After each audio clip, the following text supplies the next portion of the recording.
be able to make it this evening? All right, and then we'll just give Jack a minute or two. I'm here. No, other Jack. Jack Oh, that Ludwig. the other Jack. Come on, Jack. There's more than one Jack. The important Jack's not here yet.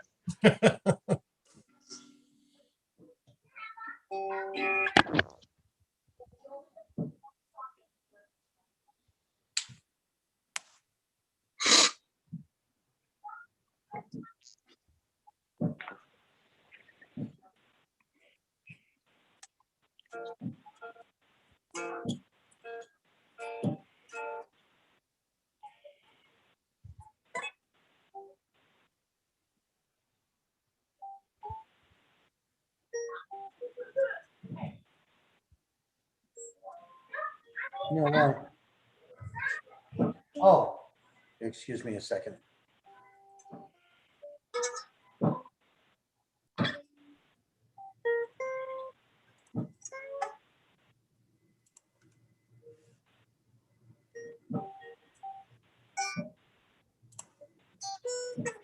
That is a nice prelude to the meeting, Josh. We try.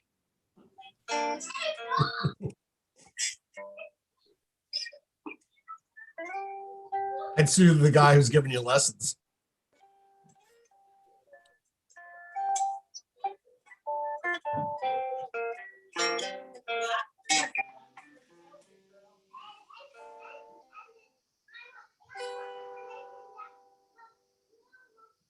All right, well, it's a couple of minutes past, so why don't we get the show on the road? So let's call to order Town of Brookfield Municipal Building Committee special meeting Tuesday, March 2nd. And with that, we'll do the approval of the January 19th and February 9th special meeting minutes, regular meeting and special meeting minutes. Okay, I'm going to make a motion to approve the meeting minutes as provided. I'll second. Very well. Any discussion on the minutes or any modifications? Hearing none. All those in favor? Aye. Opposed? So moved. All right on to the new school project. We're in the exciting bid phase of this project. And I know at the last meeting, we approved the critical trade packages for Laurel and ONG to allow them to get started here. And with that, we're going to do a quick review of the bids that we received. We have some additional trade package recommendations from ONG, and we'll discuss any motions that we want to take on those next bid packages. And it's a little bit backwards because we're going to go through that draft GMP later. But everything was included in everybody's packet, and you can see from that draft GMP we're well within our established budget for the project, which is the good news for this. We have a couple of placeholders there right now as they continue to vet a couple of additional last trade packages. But with that, Mr. Butkus, would you bring us through the bid phase and the review of the bids? I will do so. Thanks. And let me. I approve. You approve. Will you co-sign? Okay. As Paul had mentioned, well, good evening, first of all. As Paul had mentioned, we were in very favorable bidding conditions when we hit the street. We have, as I'll show you in greater detail later, we have cured our concern over needing additional money, and in fact are in a position where we will be growing the owner's contingency to build a little more cushion, so that we're truly fortunate in that regard. In the spreadsheet in front of you now, the items that are labeled and highlighted in green are the 4 critical packages that you approved previously. ONG is proceeding with getting those contractors geared up, and Gerber Construction, the site work contractor, is already coordinating with ONG to get work started in the next week and a half, 2 weeks. So I guess the open item there is make sure all of our permits are in place. As you see, we have apparent low bidders identified in all but 2 packages. Those are the general flooring and the wood flooring, and I'll go into those in a little more detail in a moment. But as you saw prior to bid, we thought we were going to be exceeding our originally budgeted number of the total grant value, and we thought we'd have about $59 million, $59.5 million worth of trade packages with some presumptions, which we'll explain. We're in the almost roughly 53 range here. We do have some items, scope holds that we're talking about for these packages that we'll be discussing needing to be rebid. There were some differences in values between the budgeted value for a package and in the bid. Some of them are explained through shifting scope from one package to another. Others, such as the roofing, we had an expectation of about 2.5 and we came in just over 1. That was a reflection of some very aggressive bidding in the market. So we were very fortunate with that. So there, even though there are shifts from the budgeted column to the actual bid column, we have verified all the explanations why from bid package to bid package, and O&G has confidence enough to come to you with a draft GMP tonight. Are there any questions on this exhibit so far? No, I just want to add that the intention right now of the draft and the inclusion in everybody's packet is to give everybody the information to digest over the next, couple of weeks as O&G firms up their GMP or we rebid that one package or the 2 packages for flooring. That everybody has a chance really to delve into the numbers, digest them, and be comfortable if and when we need to take action on them. Okay. And in that vein, the next thing I'd like to bring up is what we've identified as an action item, a recommendation that we reject the bids for general flooring 1.09F and wood flooring 1.09W. As was explained in the memo, there was some inconsistency between the bidders as to how they approached some of the items. We'll talk about alternates in a moment, but many of the alternates that were in the bid package dealt with flooring because we weren't certain that we'd be able to afford the flooring that you really wanted. So there were some alternates for, I'll call them lesser products, also suitable for a school, but not at a quality level that was desired by the committee. As we have come in, within the budget, we don't anticipate that you would have a desire to consider cheaper flooring materials because we should be able to afford what it was that you asked for in the first place. So we don't believe that we'll have to move forward into a rebid with alternates for flooring. But in order to get to that point, we do need a motion by the committee to reject those bids that were received on these 2 packages so that we can appropriately hit the street again. So, Mr. Chairman, would you consider a motion at this time, or will we deal with that later? I'm just looking at our agenda. What we would do would be, so we have a discussion for possible motion. Because it is a special meeting, we have to stick to the agenda. But the language in number 3C, the discussion of the possible motion to forward to the Board of Selectmen for authorization, would be under that as well, because not only is it under the authorization, it would be the authorization to rebid this package or to reject these bids. Okay. So for additional context, I will touch on the issue of alternates. As we just discussed, there were a total of 10 alternates within the bid documents. They're articulated here in simpler form. The result of the bids led to the numbers that are in the right-hand column. Savings in parentheses, additional costs listed directly. Deleting the classrooms was going to be a last-ditch effort if we were broke. I doubt that there would be a desire by the committee to delete those 3 classrooms in our current financial standing. One of the options was to upgrade the roofing material to a more durable product that would be able to secure a 30-year warranty. We think that that's a pretty good value, Yeah. Considering the $1 million cost for the roof as it is. Touchless faucets in this age of COVID, that was something that was discussed as an item that would be attractive if we could afford it. Similarly, touchless flush valves for the toilets and urinals. There was an alternate for a different manufacturer of the heating and cooling controls. Some of that is a tool to make sure that the basis of design contractor or manufacturer stays honest with his numbers and keeps his pencil sharp. But that was an upcharge, not a savings.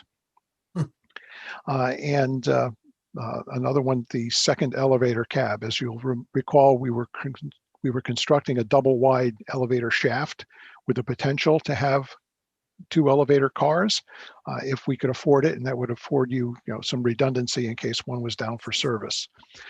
That number, interestingly enough, came in at the exact same price of the base bid for the elevator.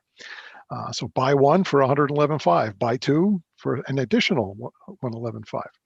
Right. And the following alternates we're showing is 0 value because they were basically lesser products, and that was part of the confusion in the discussion between in the scope reviews with the flooring bidders.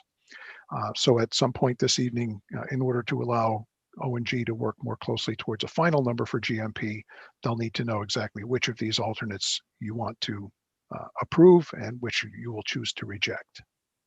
I think it would be great to move through these one at a time, get a general consensus for, what everybody's thoughts are. And, I don't know that we need a motion, but I think we just need to recommend again that these alternates be included with the recommendations we make to the Board of Selectmen. Mhm. So that being said, why don't we move through them one at a time and, entertain some discussion. So number 1, delete classrooms. Is there any appetite on the committee for us to delete the additional classrooms that were added by the Board of Ed above the original scope? I think we can comfortably move on to the next. Okay. Hey, look, we have to give fair shake to everything. Number 2, upgrade the roofing material. What's the current warranty on the material that we've got right now? 20 years. So for an upcharge of 0.5%, we're looking at a 50% increase. Yeah. It's a heavier membrane, a 30-year warranty. Gives us a little bit more latitude that in the future, whether it be the next 5 years, or the next 10 years, if for one reason or another, we wanted to go down the solar route, we have that longevity of the roof underneath those panels. We think it's a good value. I think it's a good value.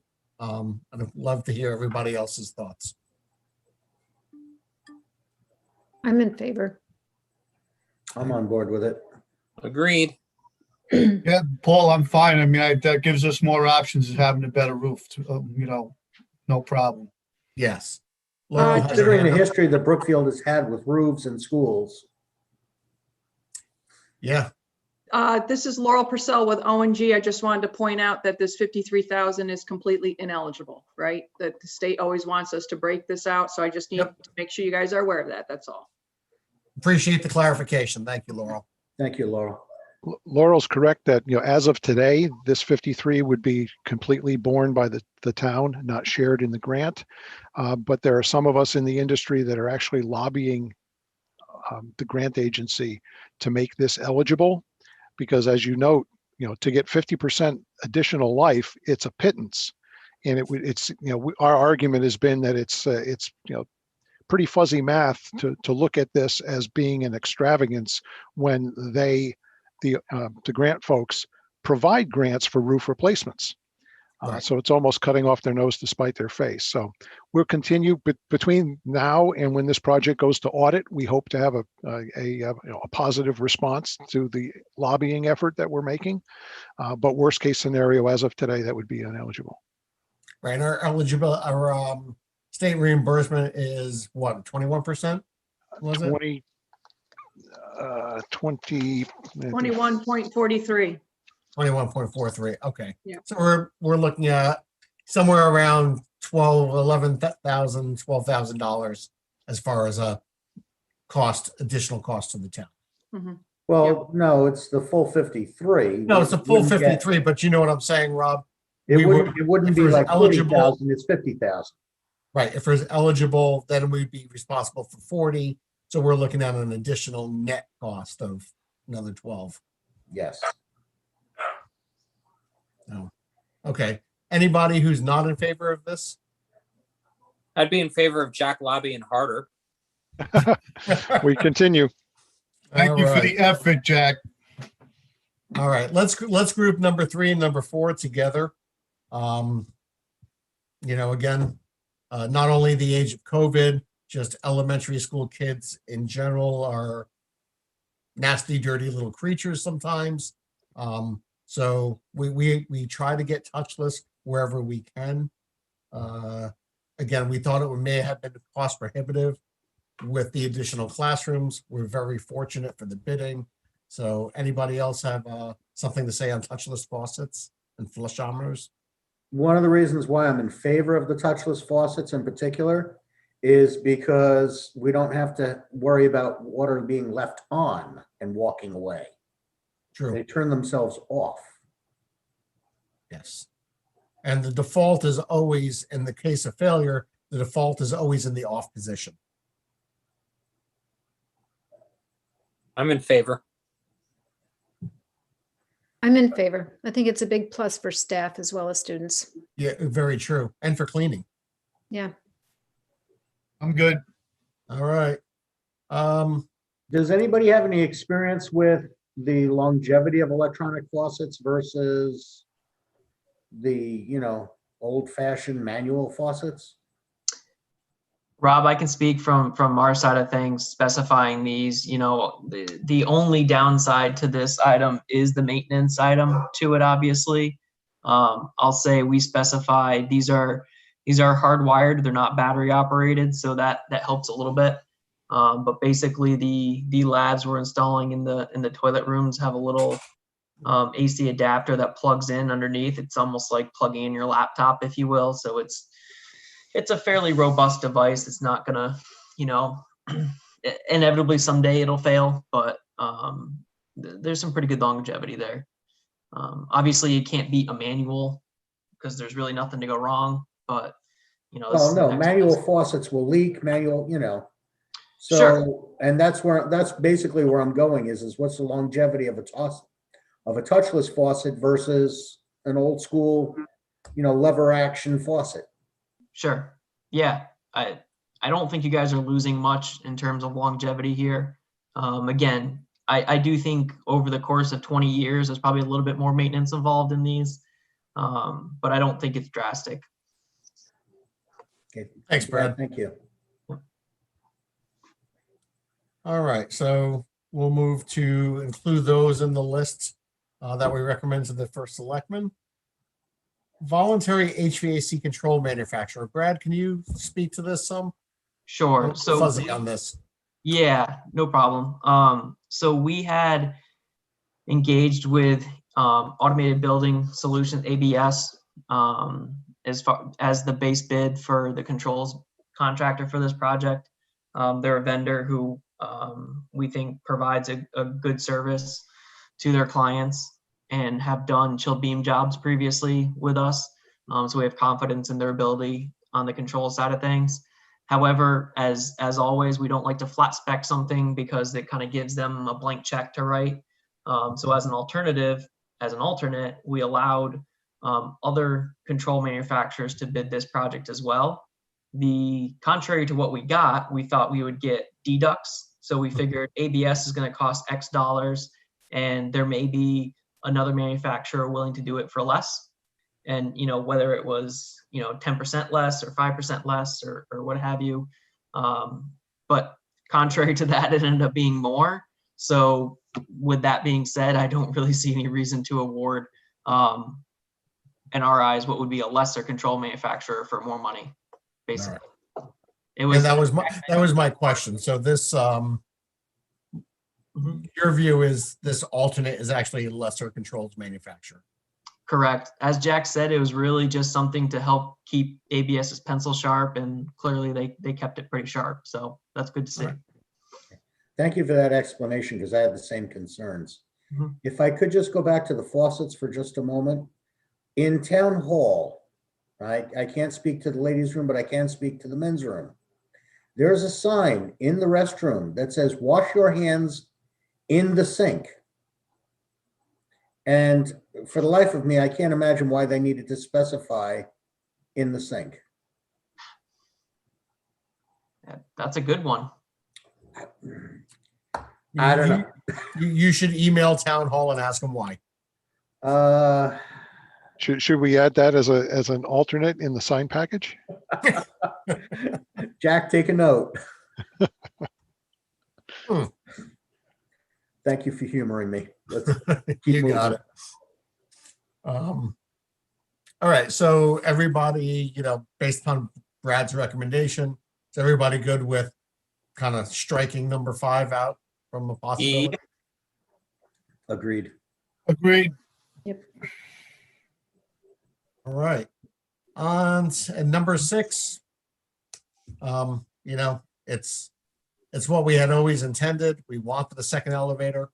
I don't know if there's much of debate on this, but does anybody have any comments on number 6? First rule of government spending, why buy one when you can buy 2 at twice the price? Yeah, I'm concerned that we're not getting a discount on the second one.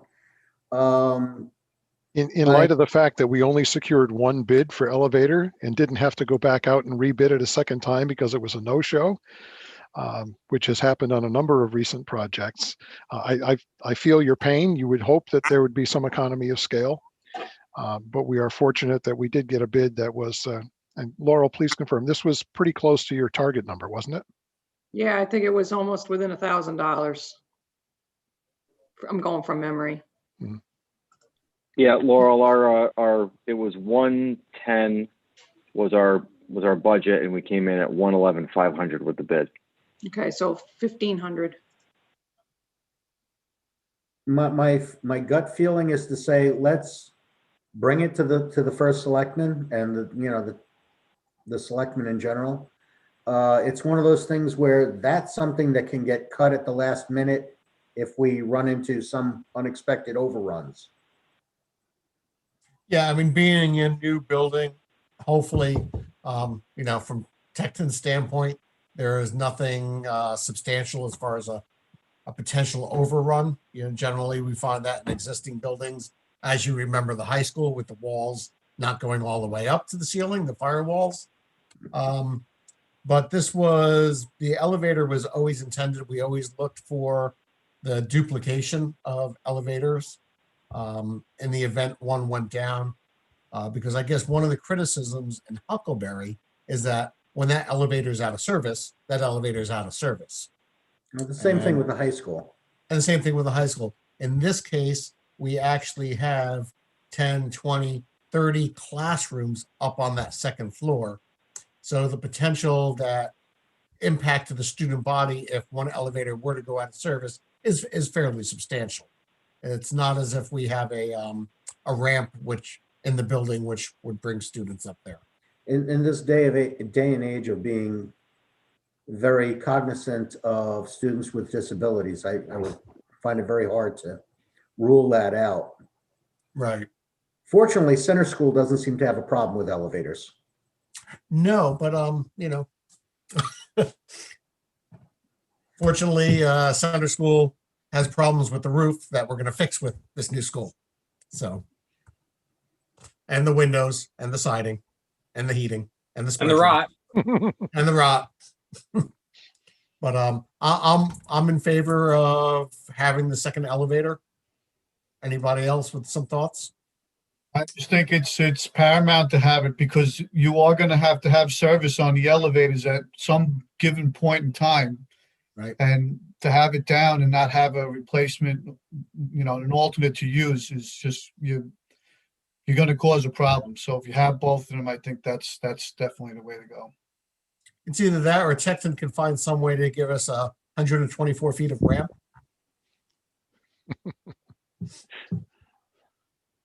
I'm in favor. Great. All right, we'll put that on the list. All right, Jack, thank you for listing out the alternates for us. Okay. And we'll mark this up and, send it on with our potential recommendations later on this meeting. All right. Next item on the agenda is discussion of possible motion to forward additional authorizations. These are the packages that O&G is requesting authorization to award. The acoustical and drywall, 2 packages to 1 contractor. The elevator, fire protection, plumbing, HVAC, and then a combination bid for the telephone and data along with security. And I'm sure Laurel can provide any insight that you might need as you review these.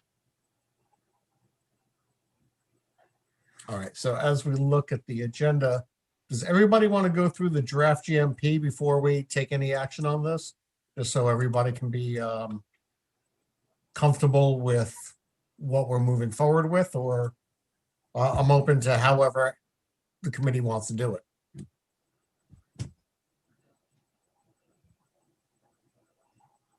Rob, you look like you have a thought. No, I'm just reviewing everything. Okay. Did we utilize Ferguson at the high school, or was that? I believe Ferguson may have been one of our vendors at the high school. Ferguson has, this is Laurel Purcell with O&G. Ferguson has 2 completely different companies. They've got a mechanical company that just does plumbing and HVAC. They also have an electrical company. So you may have had one of the companies. They're Yeah, a common I wonder- player, so they're on a lot of Correct. projects. Correct. Josh, do you remember? I was just gonna say, I know where you're going, Rob.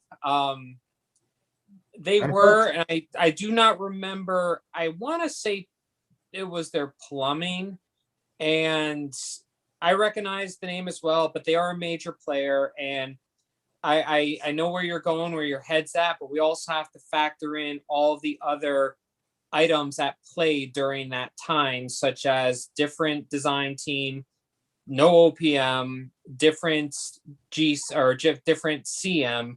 So I think, and a project that was kind of screwed up from the beginning. So I think all of those factors weigh heavily on some of the experience we had. But from what I recall, because I was kind of going through this myself. From what I recall, I don't think we had any major quality or performance issues with them. I think it was just a lot of red tape of what's included, what's not included, what they bid on, what the former CM did not have them bid on, what was added, what was found, and change order work. So I think the issues we remember were not of their doing. I think it was just the situation they were in. So Josh, just to give you the quick, rundown, that what you experienced, if that was the case, isn't, unfortunately uncommon with Ferguson. Laurel can tell you she's been through this. Gus can tell you they've been through it. They can be challenging at times. The only thing I'll say is at the end of the day, to your point, they're going to do good work. They do have good craftsmanship. They have good pipe fitters. They self-perform insulation. They self-perform pretty much everything, so they're not relying on subs. They'll try to get every dime out of it, most likely, because that's just kind of how they are. But they are going to do good work. So yeah, and they bought plans and specs, and we have several layers of watchdogs here. yeah, and they're the most responsible low bidder that was scoped out. I don't have an issue with that. Okay. yep. Bill, that's more in your wheelhouse. What do you think?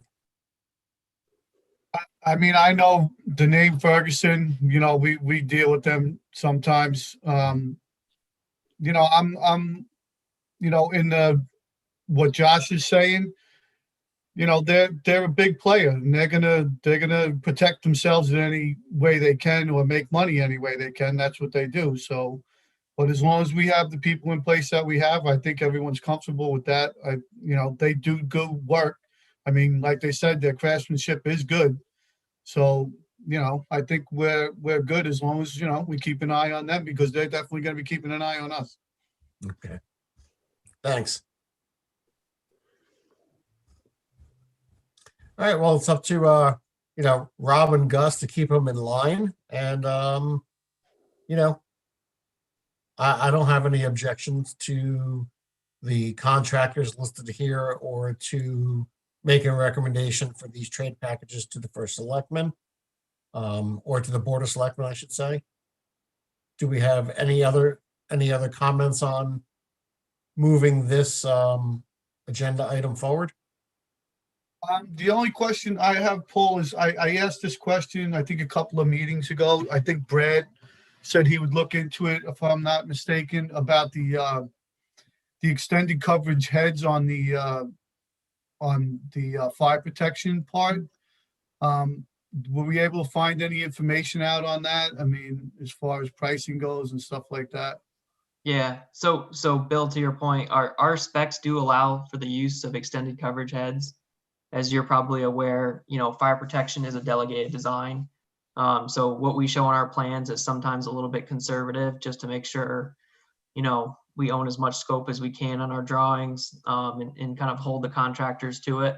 But at the end of the day, it's a delegated design. They'll do their layout. Our specs allow for extended coverage heads, and they'll most likely choose to utilize extended coverage heads. So, you know, that's kind of that. Thank you. I have one question, and I probably should have asked it before when we were looking at the budget. But did the scope of the drywall package change, or was it changed through other packages? Because if I remember correctly, from budget to bid, that was a significant difference. There was, a significant difference. And this has to go, you know, we saw the same exact thing and we had spoken with Laurel about this and, with Jeff and Eddie about this during the bid time. So the roofing, it goes hand in hand with the roofing.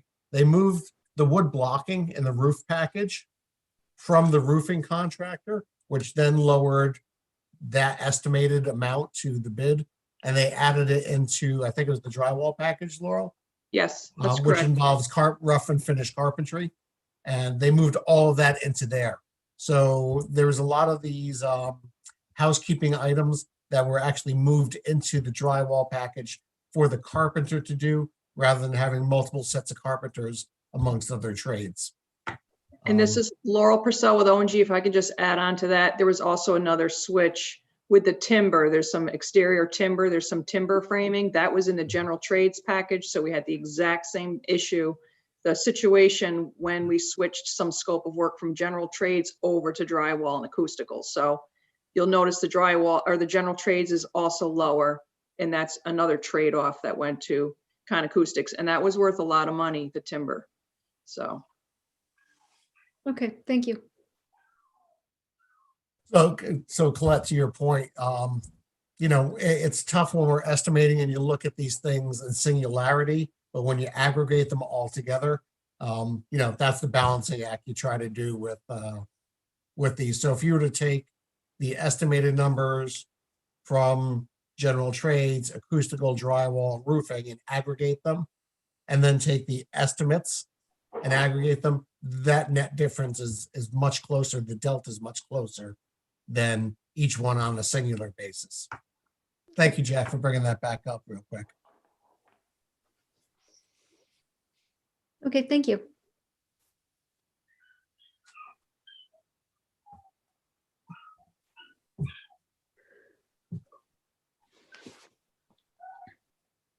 So, you know, and again, with this, if there's a singular portion that somebody's not comfortable moving forward, so be it. I mean, we hold off on it. I'm not gonna, you know, this is too important of a project to kind of rush through decisions. But we trust that O&G and Arcadis and Tecton has done their jobs reasonably well. Yeah, I'm comfortable with it, Paul, because I like the move of putting the blocking in with the carpenters that are there, because that makes that whole transition of the framing for the roof and everything else much more seamless with putting that blocking in while they're there doing the framing, instead of having someone come in behind them and Right. possibly slow up the sequence of the job on how things are supposed to, move along. I think that Sure. works out a lot better on that end. Yeah, we trust that Laurel's got a little bit of experience with and Gus when they were manipulating these, thinking along that same exact line, trying to keep all the carpentry, all the rough carpentry together with a single contractor.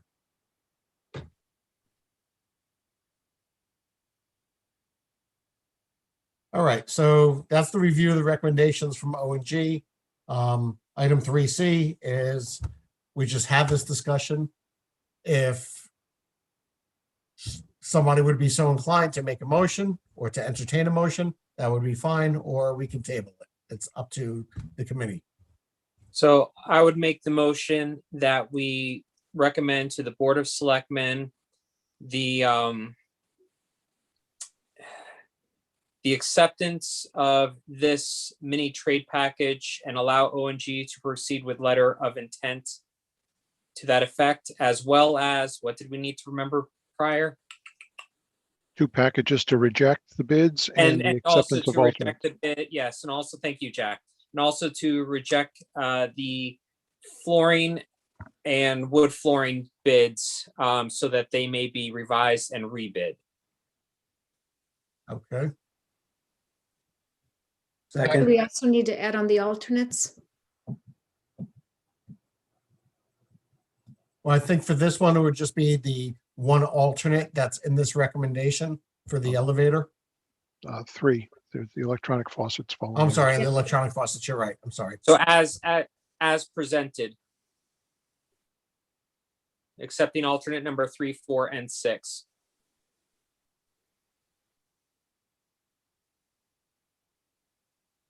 Okay, so there's a motion on the floor to move this to the Board of Selectmen with the alternates 3, 4, and 6.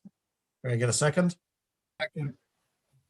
Okay, all those in favor, and just for Catherine's sake, Catherine, at the bottom of this letter, there's in order to make a recommendation to the Board of Selectmen authorizing O&G Industries, Inc.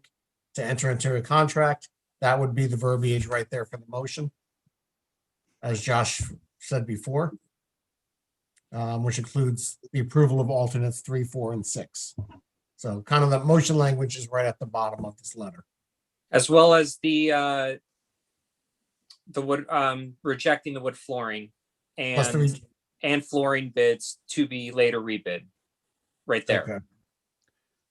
1.09F and 1.09W, Catherine. In the Okay. letter that is showing on the screen? These are the 2 packages that will be, that we're rejecting the bids. Okay, So the motion says, accept that letter with those recommended contractors, those 3 alternates. And as a subpart of the motion is rejecting all the bids received for bid package 1.09F and 1.09W. okay, thanks. So there's a motion. It's been clarified. Do I get a second?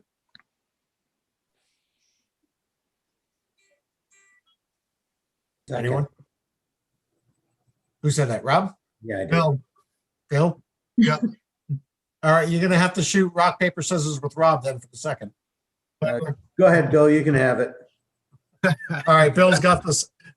Bill's got the second. All those in Thanks, Rob. favor? aye, Aye. Aye. Anybody opposed? Anybody abstain? Okay, so moved. So that All right. is the new school project bid phase. You're welcome, Laurel. Thank She's you very smiling? much. Thank you Laurel's very smiling. much. Wow.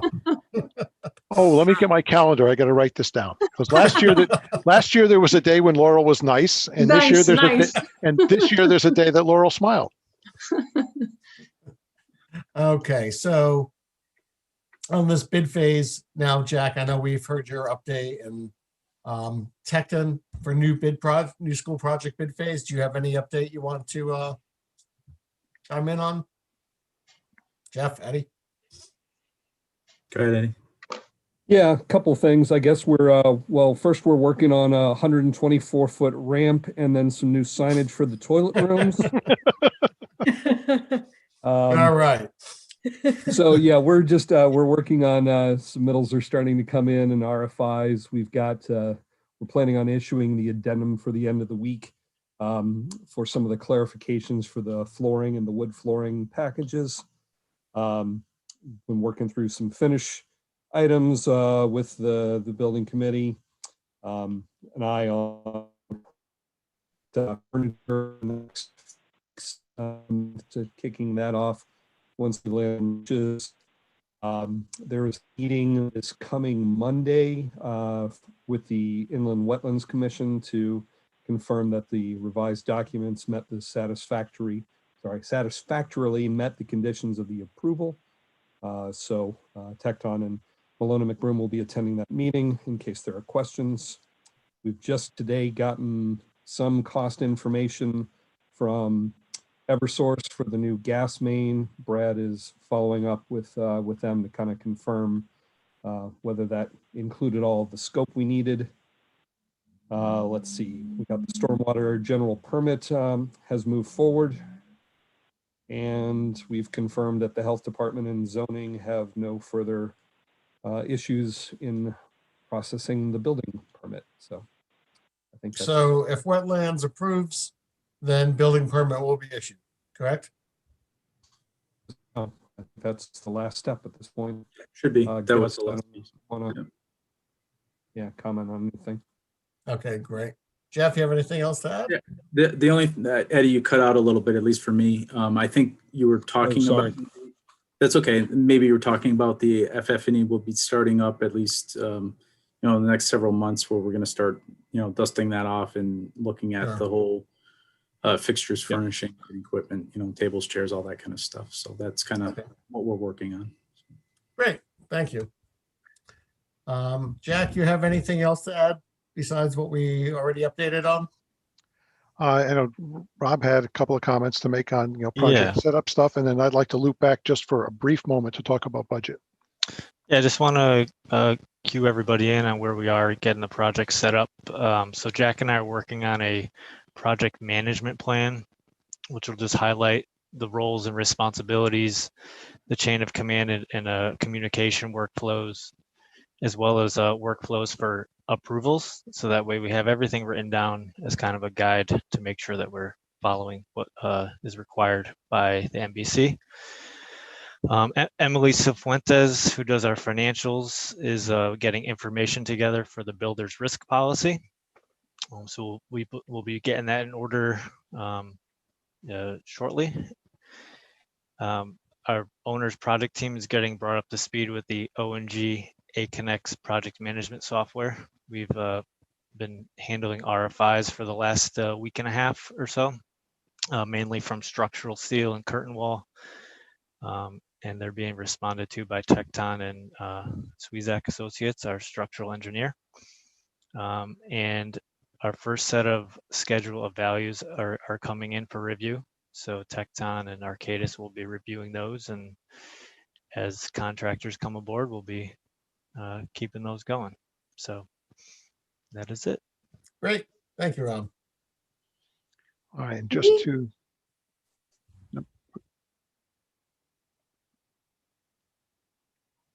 Someone making a comment there? I just had a question. Not sure if this is time for, but do we have a tentative groundbreaking scheduled yet?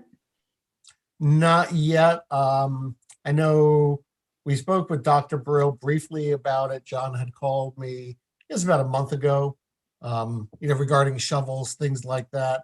And I think the kind of tentative agreement again with the superintendent was let's get past the bids and the award. Because groundbreaking is that much better when we can say, you know, here we are and it's within budget. Let's get some machines on site and let's get a little bit warmer weather and not so muddy, just to make it a great public event. So, but that's a great reminder for us to kind of round off again with Dr. Burrill and see what his thoughts are, and then hopefully coordinate it with Gus. And then how about when actual work on site begins? Do we have a tentative date for that? Gus, when's your mobilization starting? We're planning to start on March 15th. On Friday the 12th, the plan is to drop off some machines on site, park them there, and then Monday the 15th, they'll start with erosion and sediment control and laying out the temporary fencing, the separation. So that's our date, the 15th of March. All right. So there's a lot of temporary facilities that have to happen prior to us actually physically breaking ground, Colette. And no, that's actually what I was kind of getting at, was when, you know, the trailers would be there and everything else. So it's looking like the 12th through the 15th. Correct. Okay, thank you. Thank you.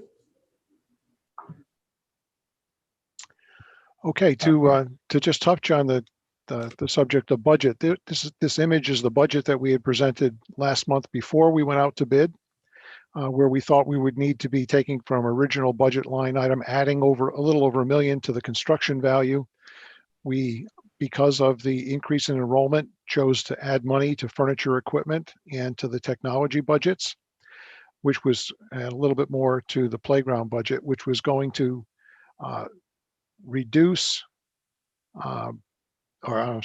increase our budget from the 78, which was approved at referendum, to possibly as much as 81.5.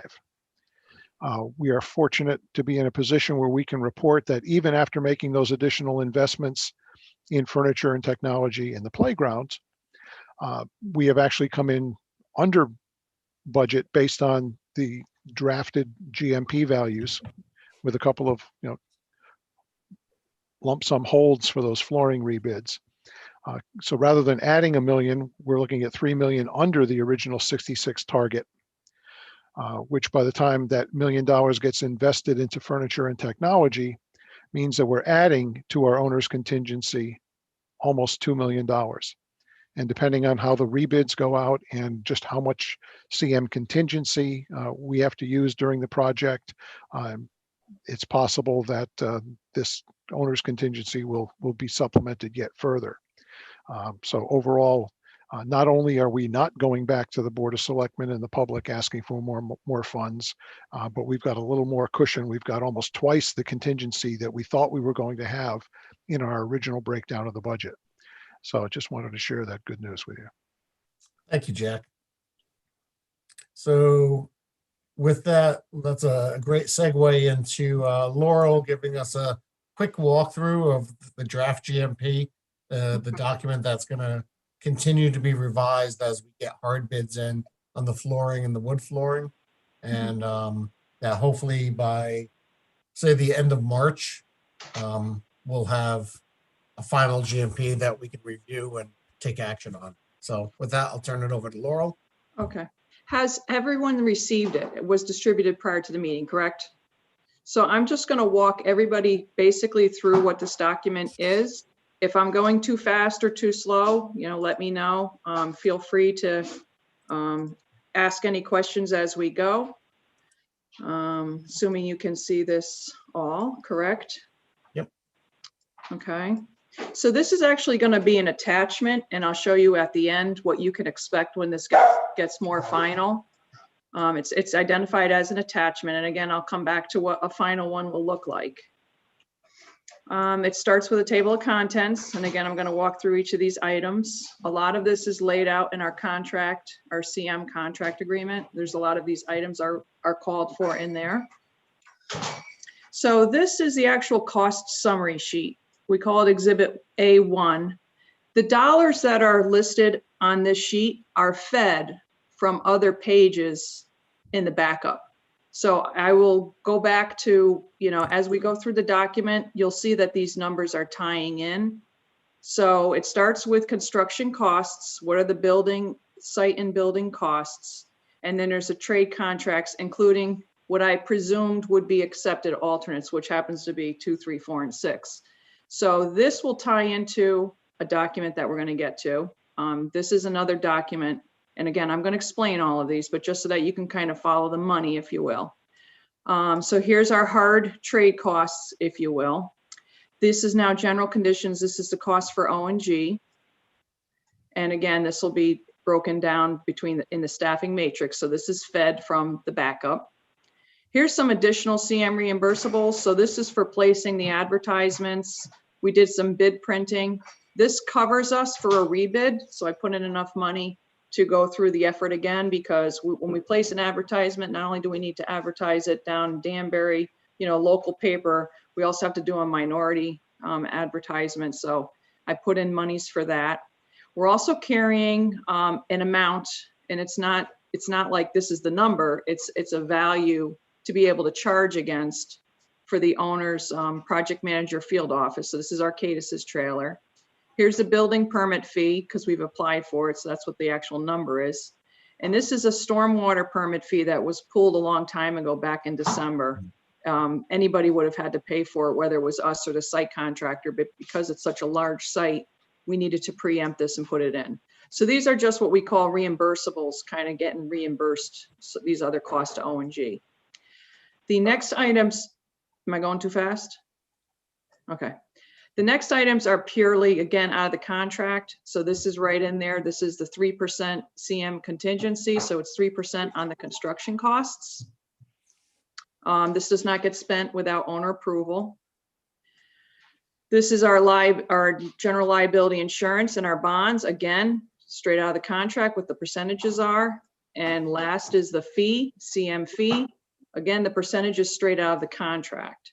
So once you understand the dollars that feed into the top, the rest are just basically percentages after that. And you'll see that the total number where we're at right now is about 63, 153, 438, okay? And this is marked draft. So now I'll go and show you where these numbers came from.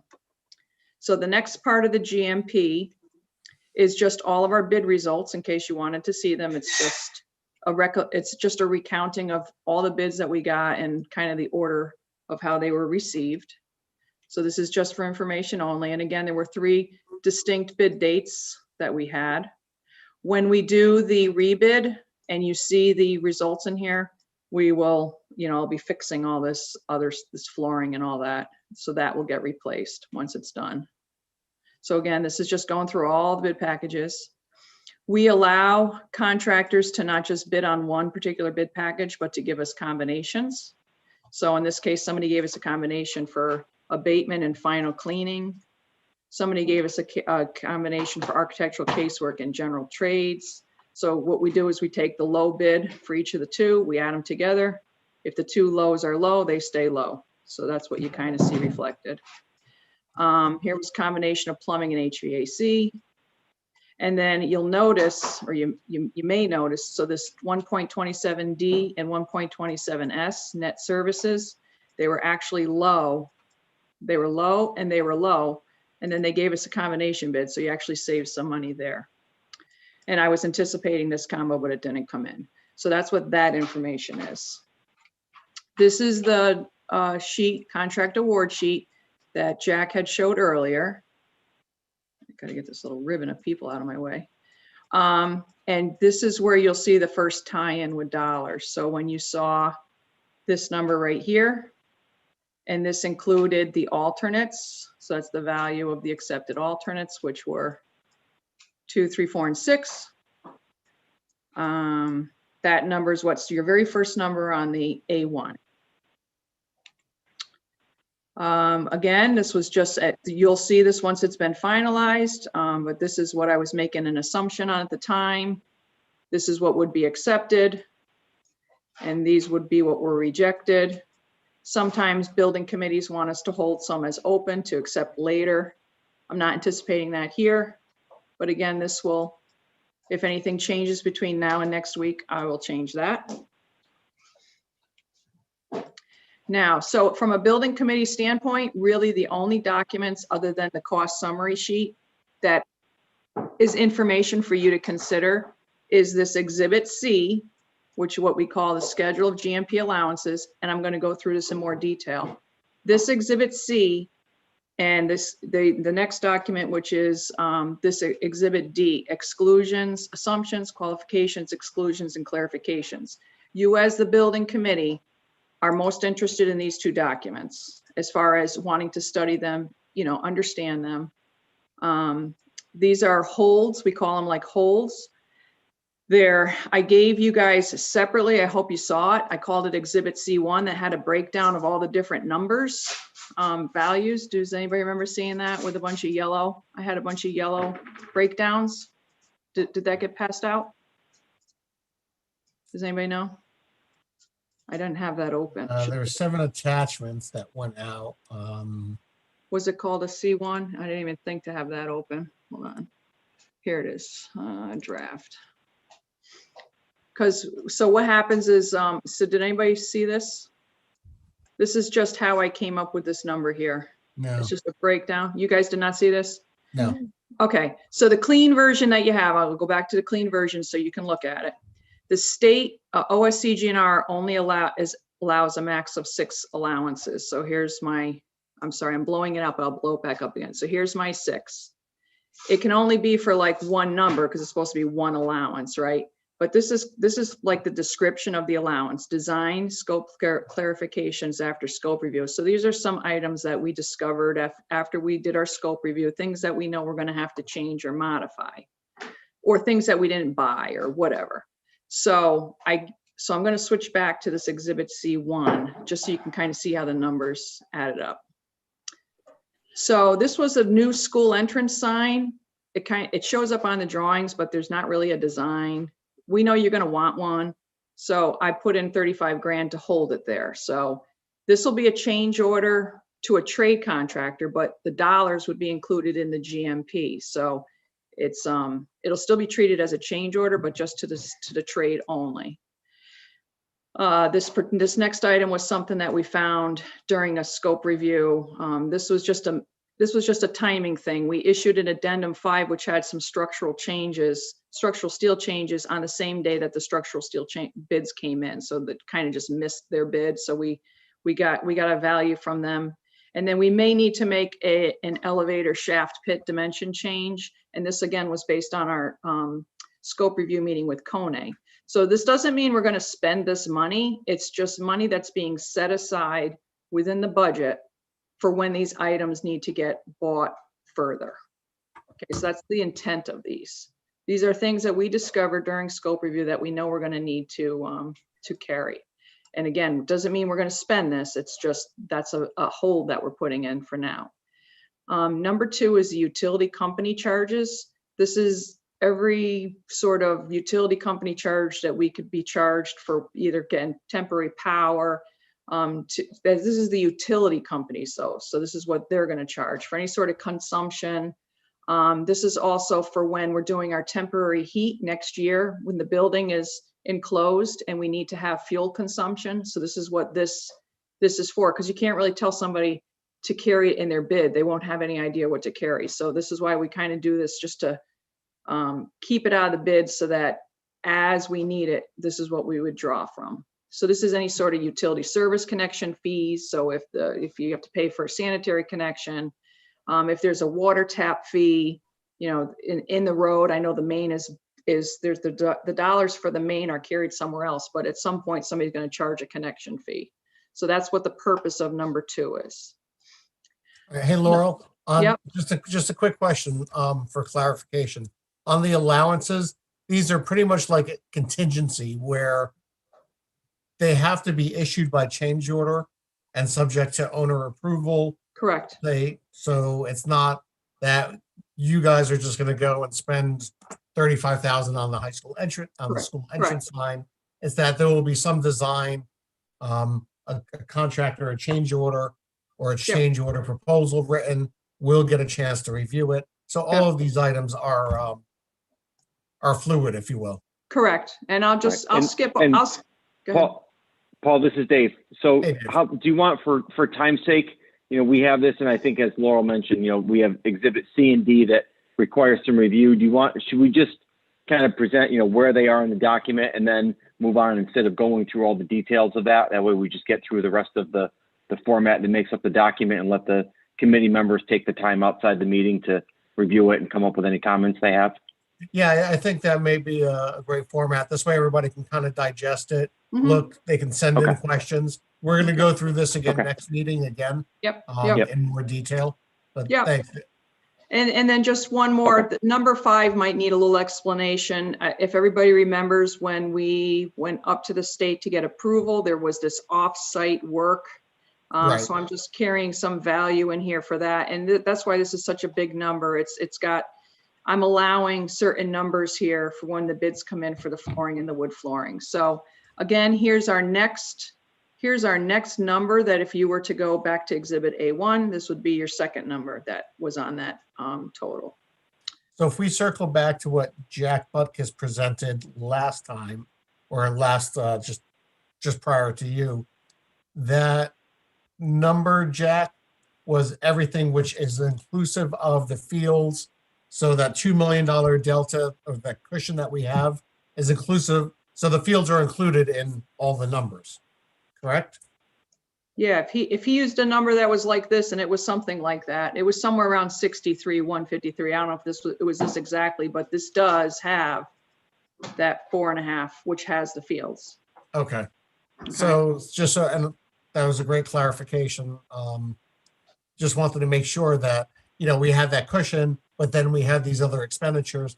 All of those removal of the portables at West Kinnear and the fields is all within this GMP already. That is correct, except I just want to qualify that there's a Yep. certain amount that I'm carrying and I don't know how, I don't even know what we're doing. So we put a number in, right? Gotcha. But, but it's in there. Yeah, there's a number in there. Whether it's enough or not, I don't know. Okay, so then, again, I'm not going to go through every single one, but this is the meat. So that prior sheet and this is the meat and potatoes of the GMP. So if anybody, you guys can go through this, you can read it. I'd be happy to answer any questions. If somebody wants to give me questions, through Paul or whatever, we can have them answered ahead of time. But again, just read each one because it looks like I missed the last word there. It's going to be for one rebid. But again, this is all what's in and what's out. So it's kind of important that the building committee understands what's in here. And I don't remember how many pages of this there is, but let's see, here I was assuming 2, 3, 4, and 5. Yeah. Okay. 36 items total, Laurel. Yeah. You guys need to vacate the existing building. So I need to have that in there because that's going to hold me up, that kind of stuff. As long as the new building's ready on June 30th. So again, we'll go through this. And then the only thing I'm going to highlight is the very last one. We have this whole COVID language, just in case you never know. And then that was 35, 36. So this is what I'm after next as far as direction and whatnot. So you gave us this, which is great. And then we're looking for April 13th is our overall deadline. Okay. And a couple of things I picked up when you sent this over at the very beginning was you had something in there for a building permit fee, which I think, Jack, we had already received confirmation from the town that some fees wouldn't be charged.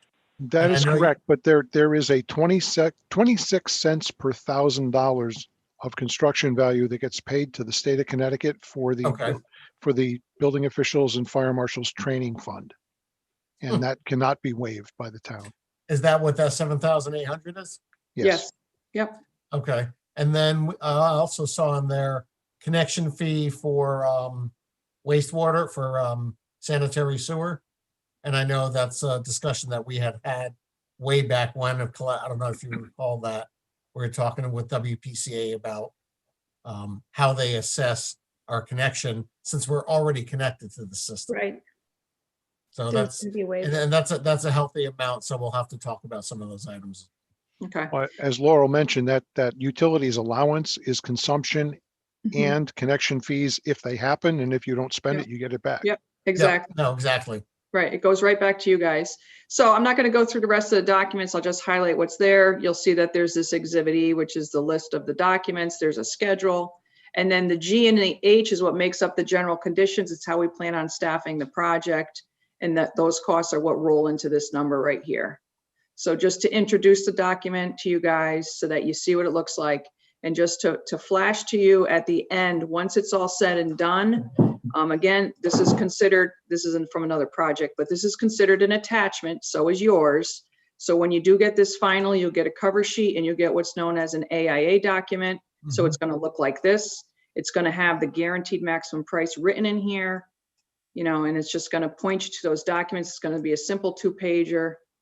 And it's going to have our, substantial completion. So just so you know this is what the whole thing is going to look like when it's done. But right now we're in draft mode. Okay. Okay. Great. Thank you so much. And Laura. Laurel, just one clarification on that. You highlighted an item about the timeliness of the decisions. Obviously, the packages we brought before the committee tonight have to go to the selectmen. So there was an updated expectation there, right? Because the 4th is this Thursday. But did you had an updated date as far as when we would need that approval by the Board of Selectmen? Well, this is our last date, so I'm going to be good. We're going to be good once we got these guys going. Are you talking about when I need this approval by? By Yes, Board of because the March Selectmen? 4th, that's only 2 days from now. Okay, so I'm good for if the Board of Selectmen can act on next Tuesday night. If we can give these guys notice to proceed on Wednesday, again, we need to beat the March 15th date. So if I can get done approval from Board of Selectmen Tuesday night, that would be good. Well, again, nothing precludes you from releasing your subs and your trade packages.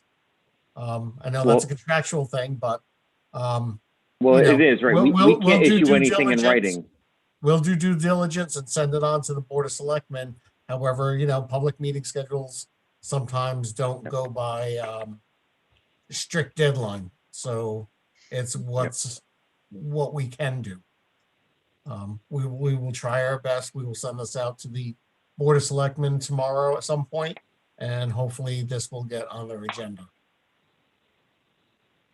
Okay, and that's all I have, and I'll be happy to answer any questions. Laurel, could we get a copy of the C1, which has a breakdown of the allowances?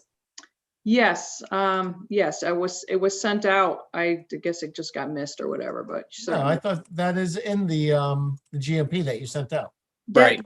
The breakdown is in there? Oh, the breakdown with the yellow highlighting? Yes.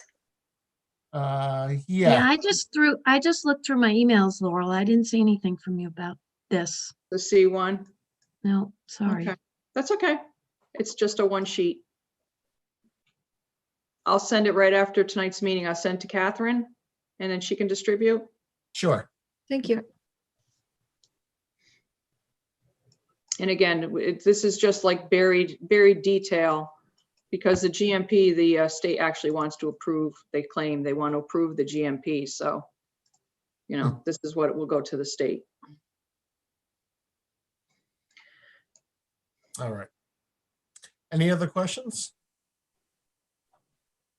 So hopefully everybody will take the benefit of a couple of weeks, kind of go through this, digest it, send me any questions. I'll send them on to Laurel and Jack Butkus, and this way they can be answered next time we meet rather than asking the question next time we meet. Mhm.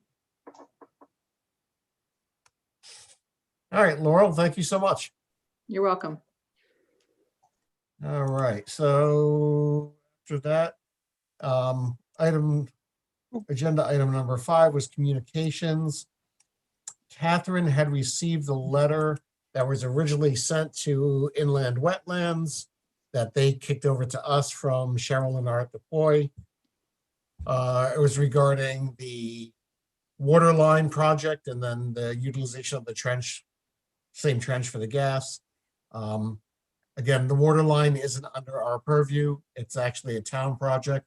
So we actually forwarded it on to Greg Dembowski for review and comment. He sent us back an email saying he's responded to them or he's getting a response for them. We haven't seen it, but, you know, we really don't have any part of the water line other than to, you know, we're just another user along the line. So, other than that, invoices, Jack? Invoices, such fun. We have a slate tonight. Actually, there's some action that we'll need to take a bit out of order tonight, because as we chose to do additional testing with the environmental consultant in order to nail down the scope of potential PCB containing materials, rather than leave it to something that we would discover later in the project right before demolition was going to start, we did run over the purchase order amount that was originally given to the consultant. There were some savings in other areas of their work, but the testing bills overran the value. So if we could take the purchase order increases first, we had $32,932 for Eagle Environmental. We're asking for an increase of $1,404, which will allow us to pay the bills up at the top of the page. We also have what are called special inspections, which is a code required level of interaction with some entity, whether it's the structural engineer of record or another structural engineer, to perform certain work during the construction. We've received a proposal from the structural engineer of record with a markup by Tecton, which was more competitive than the other numbers that we were offered. So that would be an increase to Tecton's contract in the value of $7,150. And the proposal for those services and Tecton's proposal to the committee are elsewhere in this package. I hope you had a chance to see that. But you know, at a minimum, we need to act on the environmental purchase order increase first before we can pay the bills. So we should act on both purchase order increases. All right, why don't we do that housekeeping item first, and then we'll move on to the invoices. Okay. Can I get then I would be looking for a motion to increase the purchase order for Eagle Environmental in the amount of $1,404, and a purchase order increase for Tecton in the amount of $7,150, correct? Correct. Okay. So can I get a motion? So moved. Second. Great. Any discussion on these purchase order increases? Going once, twice. All right, hearing none. All those in favor? Aye. Okay. Anybody oppose? Any abstentions? Hearing none, motion carries. Thank you. To our list of invoices, you see them articulated. The environmental services is spread over 3 invoices. We had some legal work with review of the front end documents before O&G went out to bid. We have the cost of advertising for the solicitation for the testing and inspection lab, which will be part of our agenda next meeting to act on those bids. Incremental billing from our commissioning agent, Colliers, monthly pre-con charge from O&G, Arcadis's monthly charge, a bid phase services charge from Tecton, all totaling to a value of $122,200.26.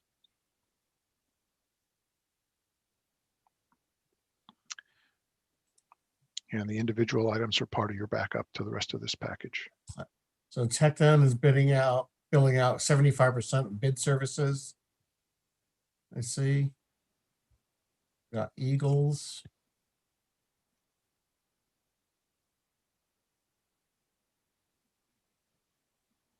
When does O&G go from pre-bid services to or pre-construction services to under their GMP? I think they only have like 30,000 left. Yeah, well, that once we get an approved GMP, we can establish the schedule of values and start billing. Okay. Right now, with the money remaining in their bid phase services would cover them through the month of March and I believe into April for the rebid. Yeah, And there, at there that seems point, there seems to be 2 months left. So well, that was through 131. Right, 220. so, correct. So That's yeah, our, through the- that's our January. right. So So that would take us to the February, I beginning of believe, March. would be our last pre-construction bill. February would or March would? Well, there's a little, I guess there's a little bit of an overlap. I guess it depends on when we started. Okay. And then, depending on when the GMP is established, that first invoice may be it may be for construction services. It may cover 2 months, depending on when the GMP is established and we can establish the schedule of values.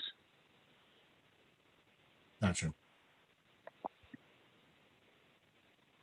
Okay. Any questions on invoices?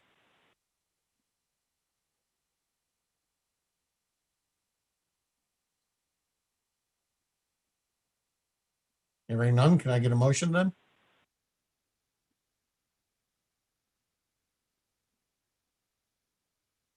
Singular motion would work.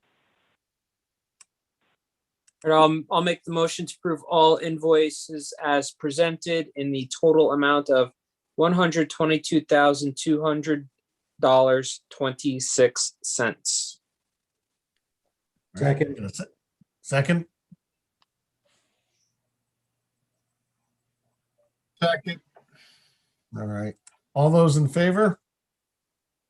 Aye. All right. Anybody opposed? Okay, so moved. thank you. Thank you. Josh wins the most motions in the meeting for tonight. Do I get Jack's car and a screensaver? You get the car, you get the screensaver. That's right. That's all I've got's the screensaver. All right, so public comment. Do we have any public comment here? Catherine, anybody? Just one. That's me. So Catherine Alec for Apache Drive. Now I know we can only do a public comment what was referenced in tonight's meeting. So if you don't think this is valid, Paul, I'll ask it another time. Okay. But Laurel did say that the furniture budget was increased. So that's where my question ties in. I was wondering when we do buy the furniture, is there going to be a committee of public school people who can also consult in that? And how do I get on that committee? I don't know that there's a committee, but I know that Tech-Town will review it with the superintendent, and the superintendent will obviously involve his team members as he did during the design process. With I that just as want to well. make sure that teachers are involved. We have some teacher input. Yes, and then again, that's going to be a function of the superintendent, his team, and the MBC all Okay, together. great. Thank you. And that's All it for right. public comment. No more public comment. Hearing none.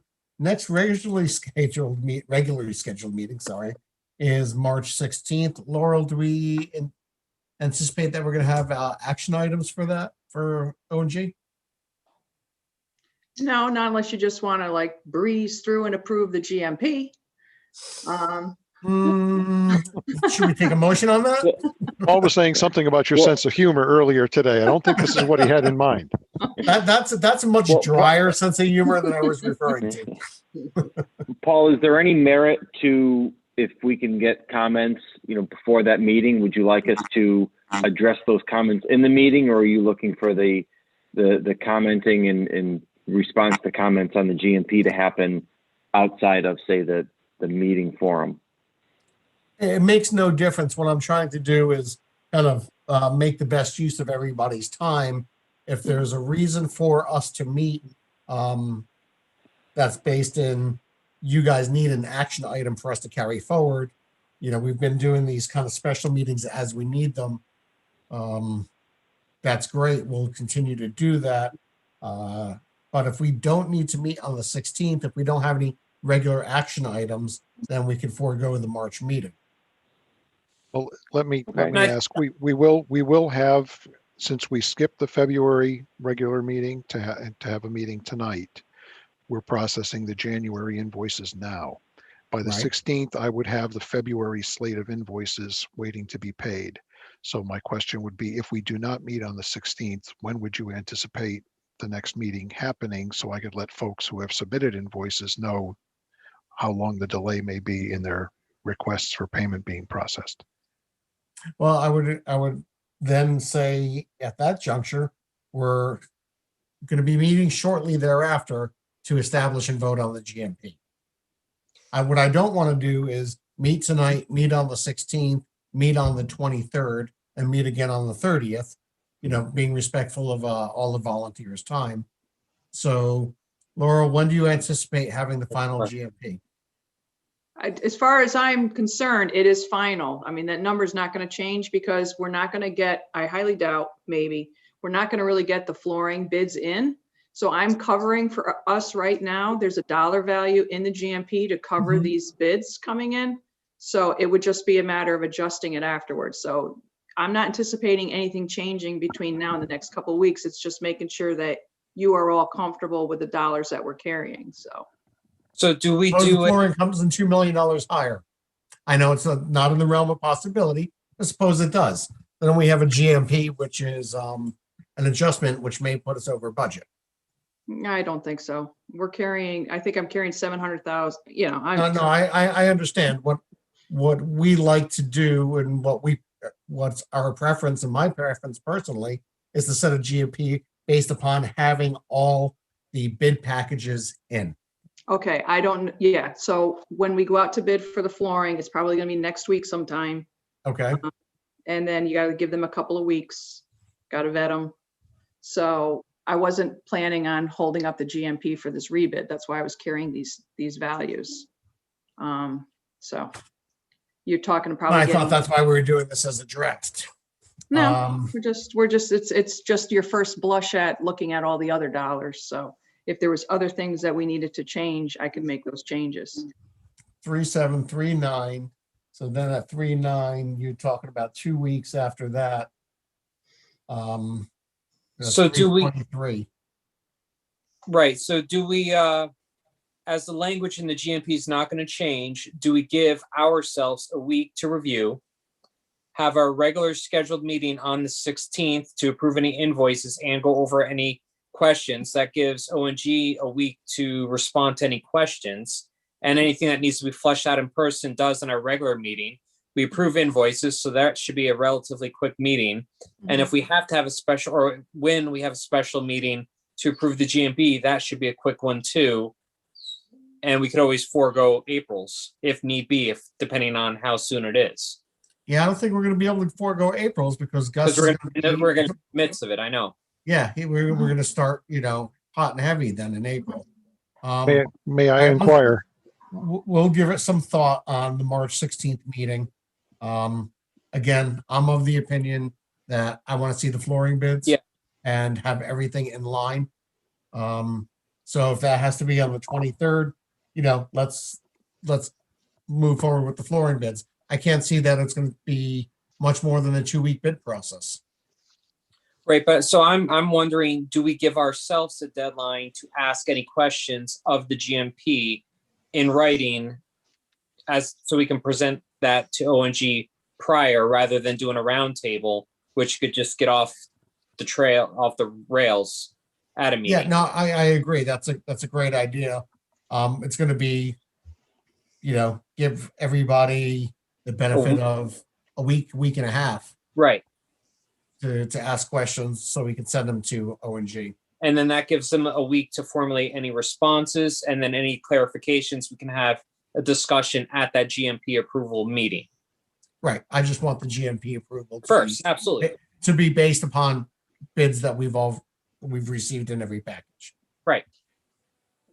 Through the chair, Laurel, would the April meeting, which is, I believe, on the 20th or thereabouts in April, be too late to have the GMP in order to avoid Yes, having? because I gave you the 13th. That's why I gave you the 13th. So yes. Well, she is insistent. Yeah. Look, we gave you dates too. Come on. you know, bidding doesn't go perfect. We all have to be flexible in our dates a little bit. So let's be flexible. But, you know, the owner's not going to be flexible in signing off on a GMP until we have all hard numbers. You know, we were very clear with that in our previous discussions over the past week. We're talking about 2 flooring numbers. Let's get the packages revised. Let's get them out. Let's get the bids back, and then we can move forward. And I feel a little bit bullied into some of these dates sometimes. And I'm not a person that's easily bullied, but, you know, I feel like we're getting our backs pushed up against the wall to make dates, but we're the only ones who are expected to keep to the dates. So I would like, you know, everybody to be flexible. Let's work together. So you don't want to touch base in 2 weeks just to go through the invoices and just to follow up with the GMP. Not don't if wanna we're do gonna that. have, not if we're gonna have a meeting a week after that on the 23rd. Right. That's what I don't want to do. I don't want to. Yeah, and I'm actually thinking, is the 30th a Tuesday? Yes. Is there a 30th? I'm thinking actually aiming for that because you got to give me 2 weeks for bid, a week to scope, go get through any issues, make sure everything's all set. You need it in advance. So I'm thinking the 30th would be Okay. when we would have the flooring bids in and done by. Yeah, it's the 30th, and then we hit our regular schedule, our regular stride on April 16th. At least that's 2 weeks later, and then we hit our regular rotation of meetings on a month-over-month basis. Yeah, I mean, in theory, there shouldn't be any reason to not approve the GMP at the end of, on March 30th. Because if Right. we flush through it and all that you're doing is waiting on those final numbers. Right. So if we set a deadline for ourselves, have any questions in by the 16th, that gives everybody 2 weeks. Sounds fair. Yeah, I think that's reasonable. Right? So submit questions to you, Paul? Yeah, submit them to me, and I'll send them through. We're going to actually funnel everything through our owner's project manager, through Jack Bubkus. He'll send them on to Laurel. They'll work on formulating the responses, and the information will come back through Jack to the NBC. Okay. And to answer Jack's question, invoices will be approved on that target March 30th date then. That works. Thank you.